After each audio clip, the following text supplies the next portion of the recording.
My name is Jean K. Campbell, and I am 29 years old. My boyfriend said, "You're not my dad. I don't need to tell you where I'm going." I looked at him for a beat, nodded once, and said, "Fair enough." Then I stopped asking, stopped checking in, and stopped caring in the way that was slowly destroying me. He noticed the difference the night I didn't come home. For context, we'd been together just over 3 years and living together for 1. This wasn't the first time he'd gone out without saying where, who with, or when he'd be back. It was just the first time he said it like that.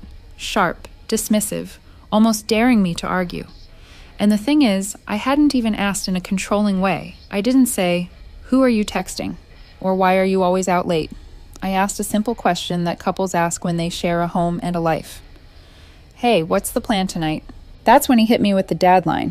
He thrives on pushback, on debates, on me trying to prove I'm reasonable while he plays offended. Normally, I would have explained myself, defended the fact that basic communication isn't control, it's respect. But I didn't. I just said, "Fair enough," and watched his face freeze for half a second like he didn't know what to do with a calm answer. He left 10 seconds later without another word. And when the door shut, something shifted quietly inside me. Not anger, not heartbreak, not even jealousy. Exhaustion. The kind that builds over months of pretending you don't notice patterns, of caring more about where he is than he cares about how you feel. I sat on the couch and realized how tired I was of carrying the responsibility of connection alone, like communication was my job and his inconvenience. So I stopped asking. The next night he went out again. No details, no explanation. I didn't ask. The weekend after that, same thing. Midweek and "I'll be back later" text. I just replied, "Okay," and went back to what I was doing. At first, he seemed relieved, lighter, almost smug, like he'd finally trained me out of something he didn't want to deal with.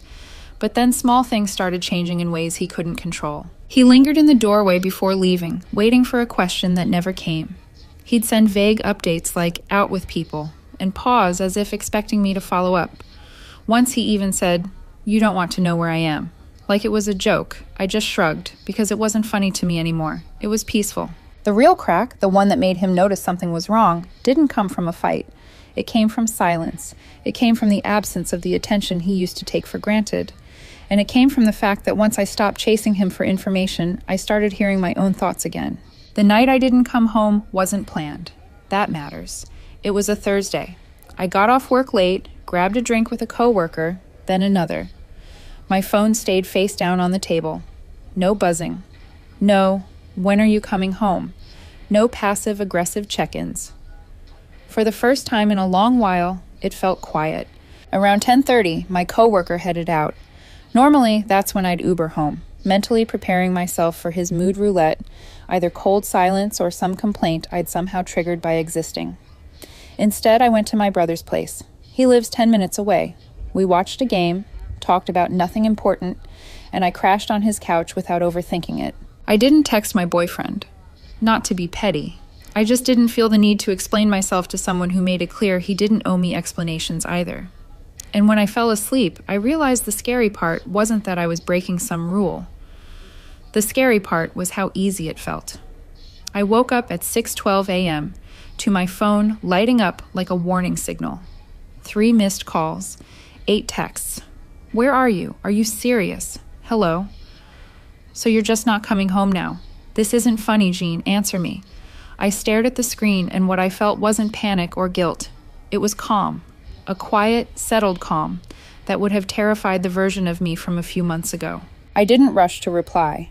I didn't type an apology. I didn't scramble to explain myself before the accusation could harden into something uglier. I got up, used the bathroom, drank a glass of water, and sat on the edge of my brother's couch for a minute just breathing. It was strange how peaceful it felt to not be bracing for someone else's reaction. When I got back to the apartment around 8, he was already awake, already dressed, pacing with his arms crossed like he'd rehearsed the confrontation in his head.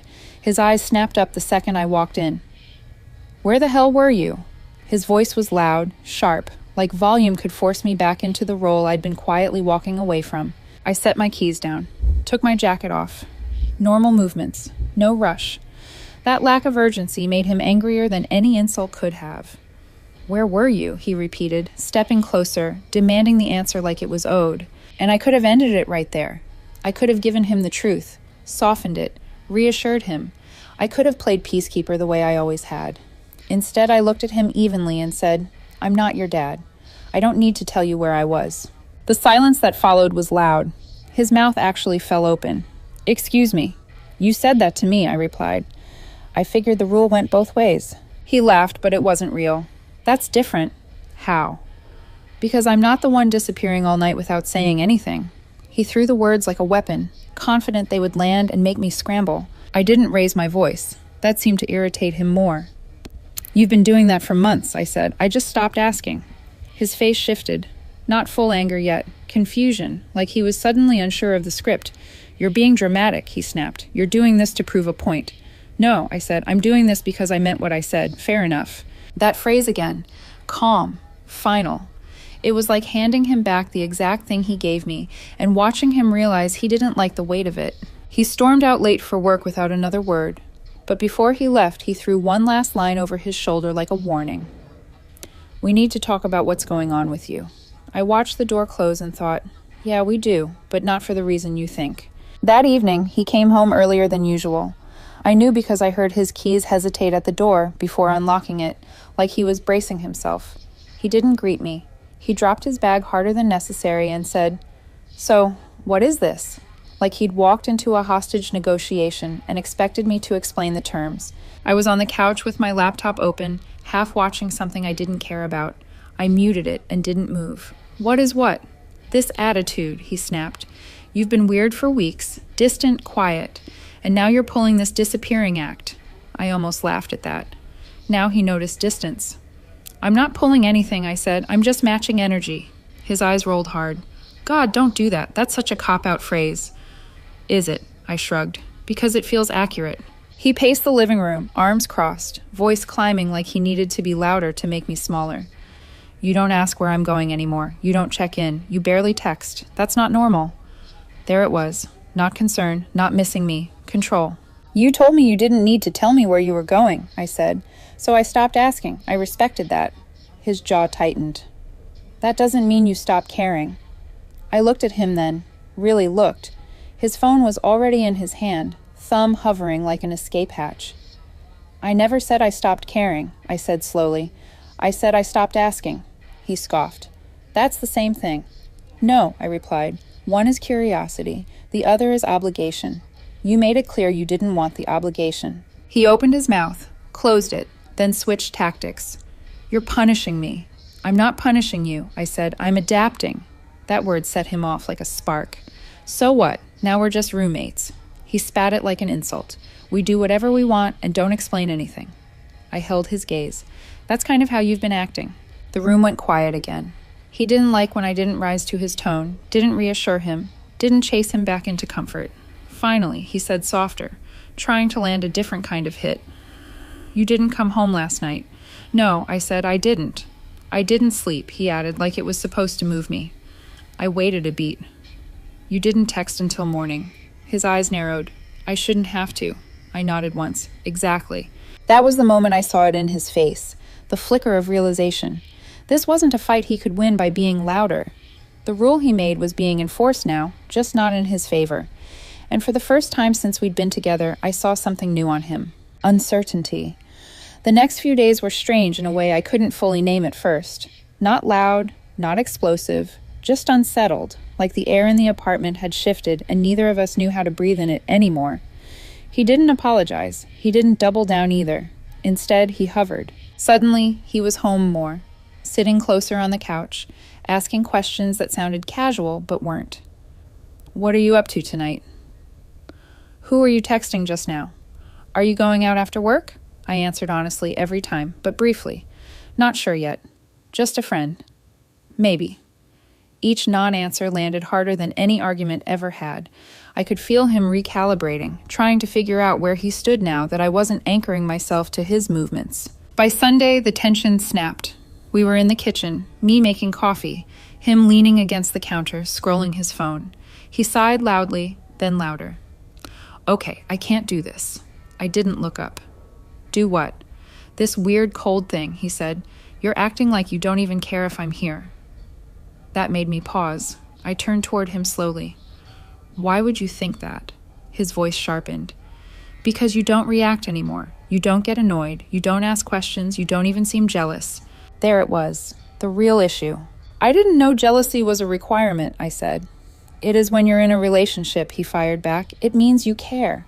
No, I replied. It means you're afraid of losing something. He folded his arms. And you're not afraid of losing me. I thought about it longer than he expected. I don't know, I said finally, not like I used to. His face tightened. Wow, so you're just done. I didn't say that. But you're not fighting, he said. You're not trying to fix anything. I met his eyes. I tried. For a long time, I asked questions. I checked in. You shut that down. He shook his head. That was different. I just didn't want to feel controlled, he insisted. And I didn't want to feel dismissed, I said. So I adjusted. He stared at me like I'd violated some unspoken agreement.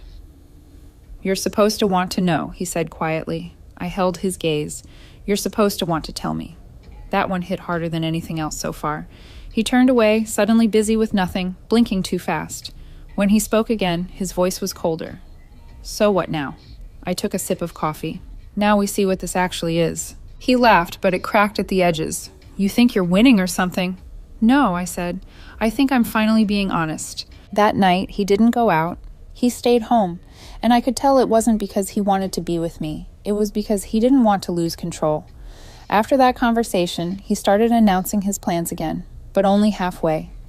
I might go out later, he'd say, watching my face from the corner of his eye. Okay, I'd reply. No follow-up, no curiosity. That one word drove him insane. One night, he stood in the doorway in a jacket he used to save for nights out with people I'd never met.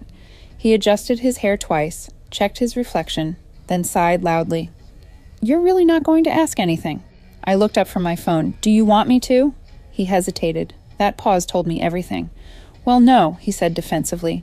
I just think it's weird you don't care. I nodded. If you say so. He didn't leave right away, just stood there, keys in hand, clearly waiting for something. Concern, curiosity, jealousy, anything. I gave him nothing. When he finally left, he slammed the door harder than necessary. He came home at 1:47 a.m. I know, because he announced it. I'm home, he said loudly, flipping on the hallway light. I didn't move, didn't respond. He walked into the bedroom. Seriously, you're asleep. I cracked one eye open. Yeah.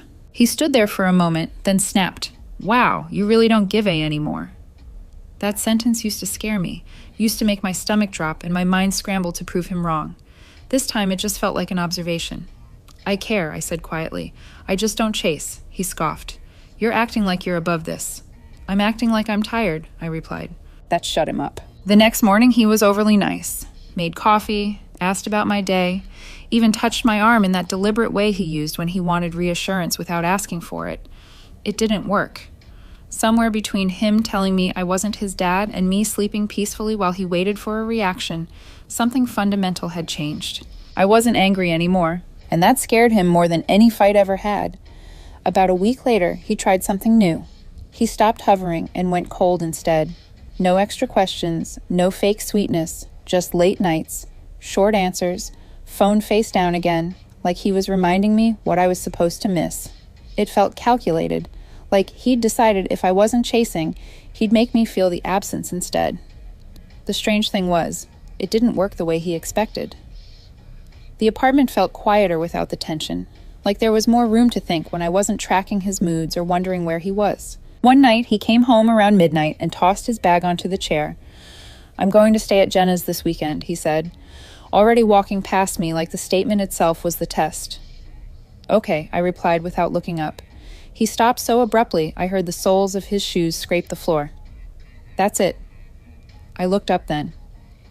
Do you want it to be more than that? His lips pressed together. You seriously don't care.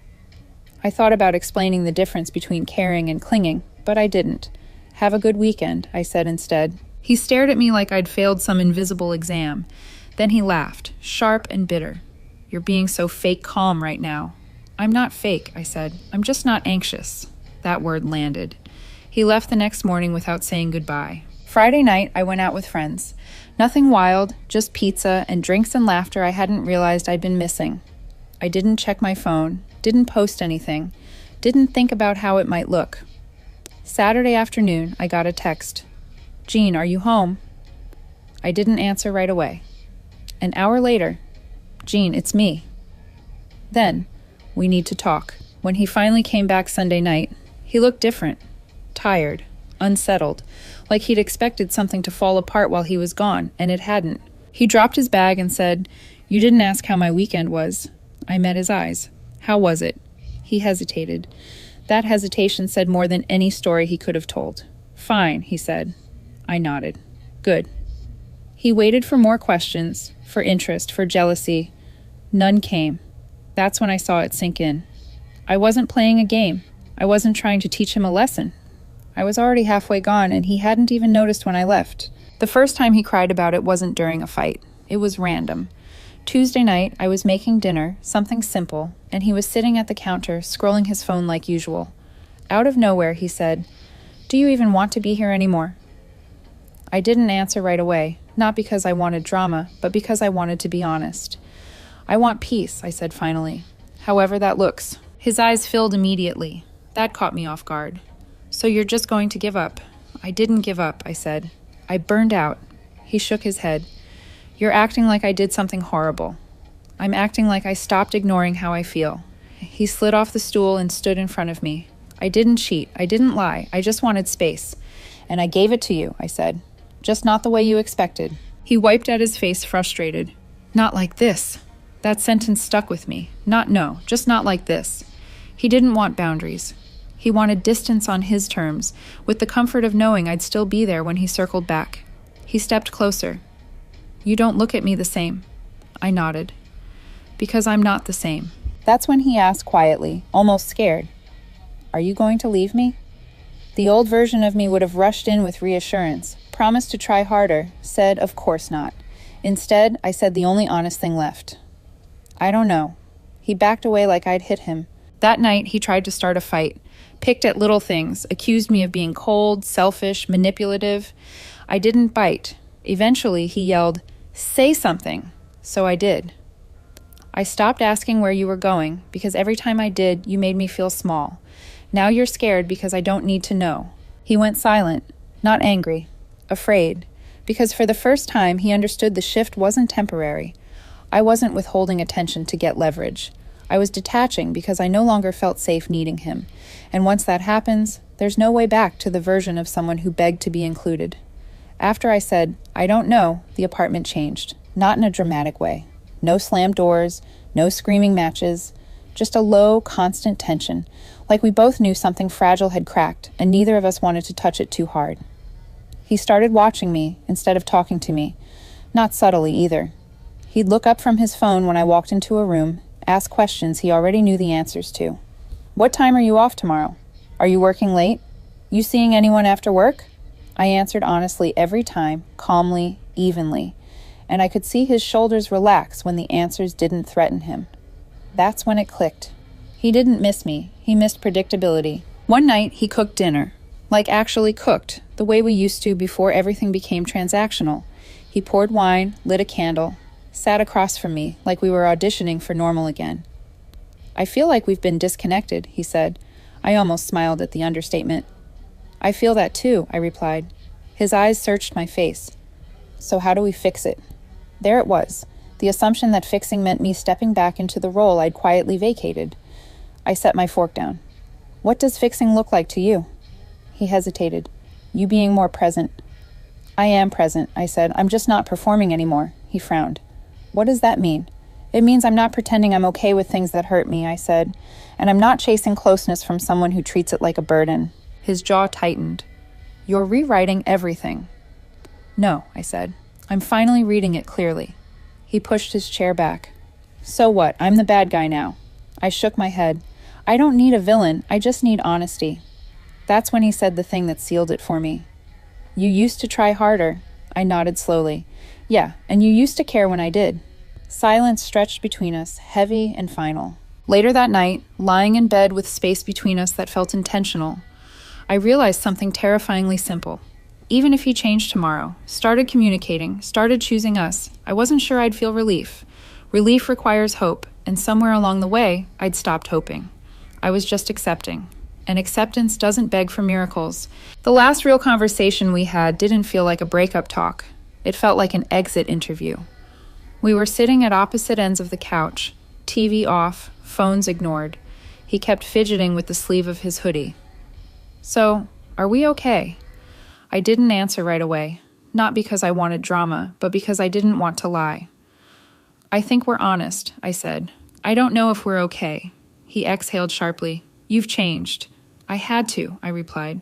"The version of me you liked was slowly disappearing anyway." He looked at me, then really looked. "You're not fighting for this." I nodded. "I already did." His voice cracked. "I didn't think you'd actually stop caring." That sentence landed heavier than he meant it to. "I didn't stop caring," I said quietly. "I stopped sacrificing myself to prove it." He went quiet, then asked the question he'd been circling for weeks.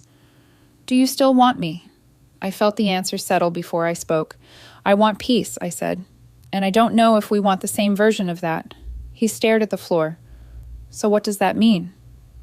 "It means I'm not scared of you leaving anymore," I replied. "And that probably tells us everything." He didn't argue. He didn't accuse me of being cold. He just nodded slowly, like someone accepting bad news they'd already sensed was coming. We broke up on a Wednesday morning. No yelling, no tears, no dramatic walkout. He packed a bag for a few days, and we both knew what that really meant. "I just need time," he said, zipping it halfway like he might change his mind. I nodded. "Take all of it." He paused. "You're really okay with this?" I thought about the months of shrinking my questions, swallowing discomfort so he wouldn't feel pressured. "I'm okay with honesty," I said. "This is the first time we've had it." He left the keys on the counter, didn't slam the door, didn't look back. That night, alone in the apartment, I waited for the wave of regret everyone talks about. It didn't come. What came instead was relief. Not happiness, not excitement, just a deep, steady quiet where anxiety used to live. And I realized the moment our relationship actually ended wasn't the breakup. It was when he said, "You're not my dad. I don't need to tell you where I'm going," and I finally believed him. When someone tells you they don't want to be considered, heard, or checked in on, and you stop doing those things, they don't miss the care. They miss the power. I stopped asking. I stopped chasing. I stopped caring in the way that hurt me. And when he noticed, it was already too late.